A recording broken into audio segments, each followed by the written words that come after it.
What up, guys? It is week number 15. As you can tell, I'm a little bit more relaxed today. Just kind of hanging out, chilling out, enjoying the week 15 vibes. Guys, we don't have very much longer. We got this week, and then we've got Thanksgiving week, which is really 3 days, and going to have a test, Unit 5 test, and just kind of start the next week. And then after that, I'm really not going to try to give you anything over the Thanksgiving break. And so it's going to be very minimal. And then we'll start back in that following 30th on November and then go through that last week of really last week of class technically, and then we'll have kind of like a review time, and then you'll take your test. In my class, it's a teacher made, so it's going to be something I provide you. And so you'll have that week to do that. Really only basically 3 days because really the EOCs start on that Thursday and Friday, whatever class you might have for an EOC, and then you're done. That's it. All right. So it's going to be very quick, very it's going to go by pretty crazily. All right. So here, let's talk about this week, starting on Thursday. Let's start on Monday here. And this week, we're going to be talking on Monday about civil liberties. Now, I know that unfortunately our rain kind of delayed some of the stuff about last week. So make sure you check out the videos that I made about the civil rights, because it's huge, right? It's a big part of that.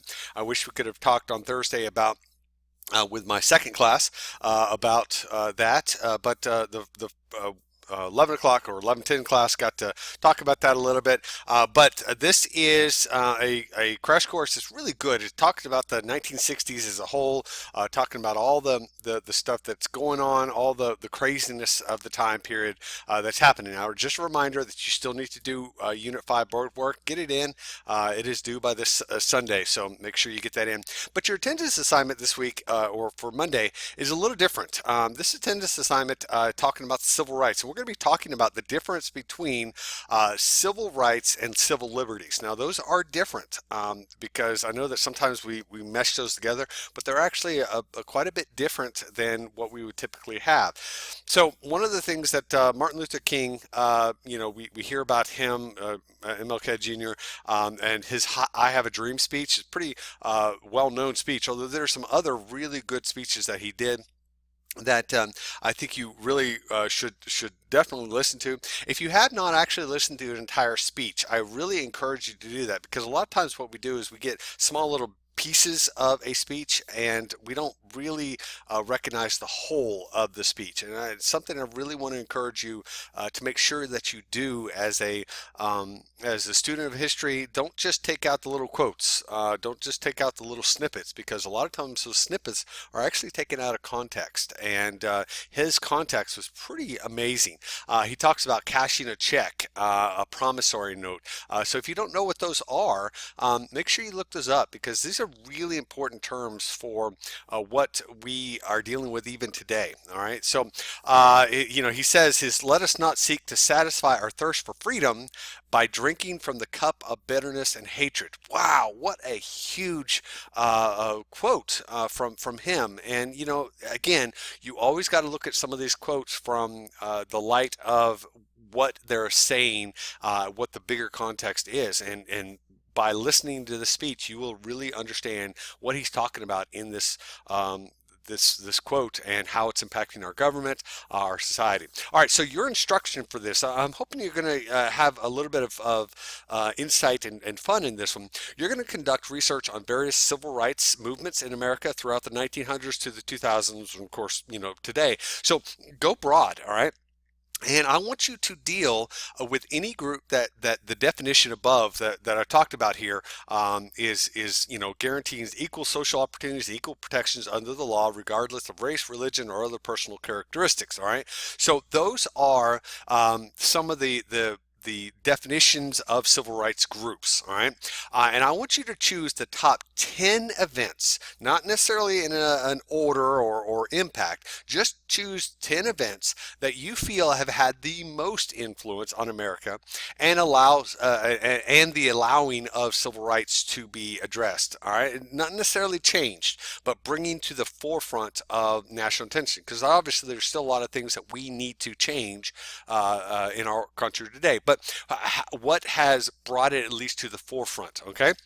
And you need to choose 5 individuals who would be considered. I got to change that. Who would be considered the most influential in fighting for civil rights causes in America? And there's obviously the ones that we typically talk about, but there's actually so many more. There's so much more in this. All right. So once you've decided on your top 10 events and 5 influential individuals, create some type of product. All right. You can type it out. That's fine. But be a little creative. Try to go into a little bit more. You can do a video, you can do a presentation, you can kind of do a s'more, right? I've taught you how to do that. There's a lot of different things that you can do in order to kind of give me some of your thoughts and ideas on this. And again, you're free to use any creative element, or just type it out. But again, go into a little bit of resources, because these were amazing events, amazing individuals. Take the time to research them and do your best on it. Okay. So on Tuesday, we're going to start the presidency of JFK, identify some key policies and events during his administration. You're also going to learn about these policies that excuse me.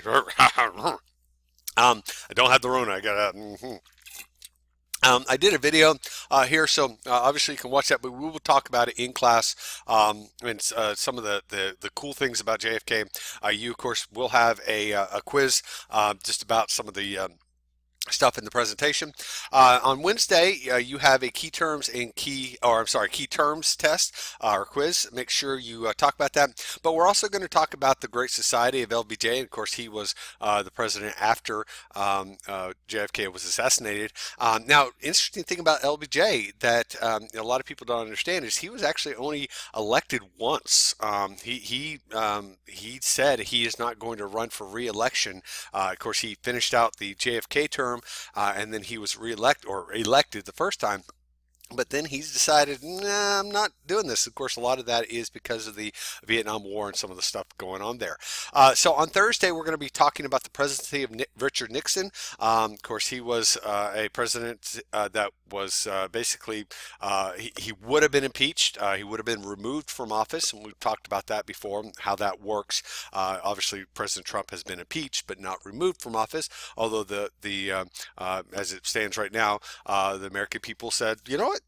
We're wanting a change, and so President-elect Biden is going to be our president in January, barring any craziness that happens, which I don't think is going to happen. But bottom line is, he resigned from office, the only president to resign from office, and we call that the Watergate scandal. But he actually did a lot of interesting things in his presidency, including some domestic and international foreign affair benefits. So just think through that. I obviously have a video as well here, but this attendance assignment is a little different as well. All right, this attendance assignment is really going back to this whole movements that matter to me. I know that we talked about it last week about the movements that are really impactful. And when we talk about women's rights and civil rights and Hispanic rights and environmental rights and LGBTQ plus community rights, all those rights, they're movements, right? They're very passionate movements for us. Now, here's the thing about movements is a lot of times we get so caught up in the movements that matter to us that we actually don't look at all sides. Now, I'm not saying there's both sides. There's actually many sides to these topics. All right. So when you are looking at these topics, I want you to definitely do some research, and I want you to, go through some of these websites that I've given you here.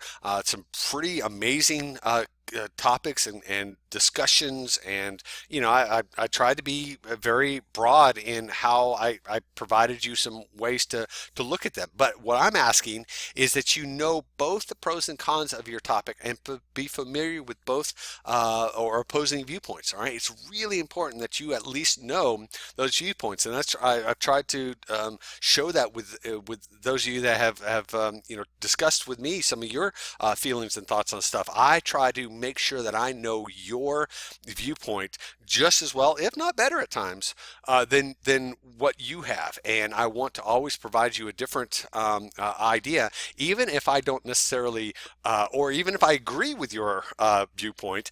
I might give you an opposing viewpoint to kind of challenge you, and vice versa. If I don't agree with you, I will try to give you an opposing viewpoint as well. But that doesn't mean that we can't have a really good discussion on that. And I hope I've displayed that and shown you that I don't challenge you as an individual. I challenge your ideas, and that's as it should be, right? And I encourage you to challenge me back and say, but what if this? What happens if this? And that's really important. All right. So remember, in any good debate, individuals must have a good grasp on on the perspective of the opposing viewpoints. And that way, you are able to intelligently and factually disagree using data evidence and not just emotional perspective. Although emotional perspective is huge, it's important. But don't just get into the emotional side of things, because you will never win an argument on emotion, because it's very personal, right? And the argument cannot win on emotions alone. So the bottom line is, on Friday, we're going to be talking about the conservatism and the rise of the Ford and Carter administration, and complete your week number 15 blog. All right. So at the end of the day, hopefully this has been, a little bit longer video, but hoping you actually watch these. I don't know.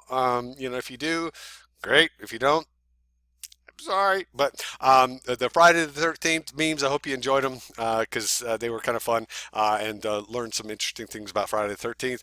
Hey, 2020, all that it is. But we're going to be coming up really quick on the end of the semester, and we'll get going with that. So have a good one, and I will talk to you on class. Bye.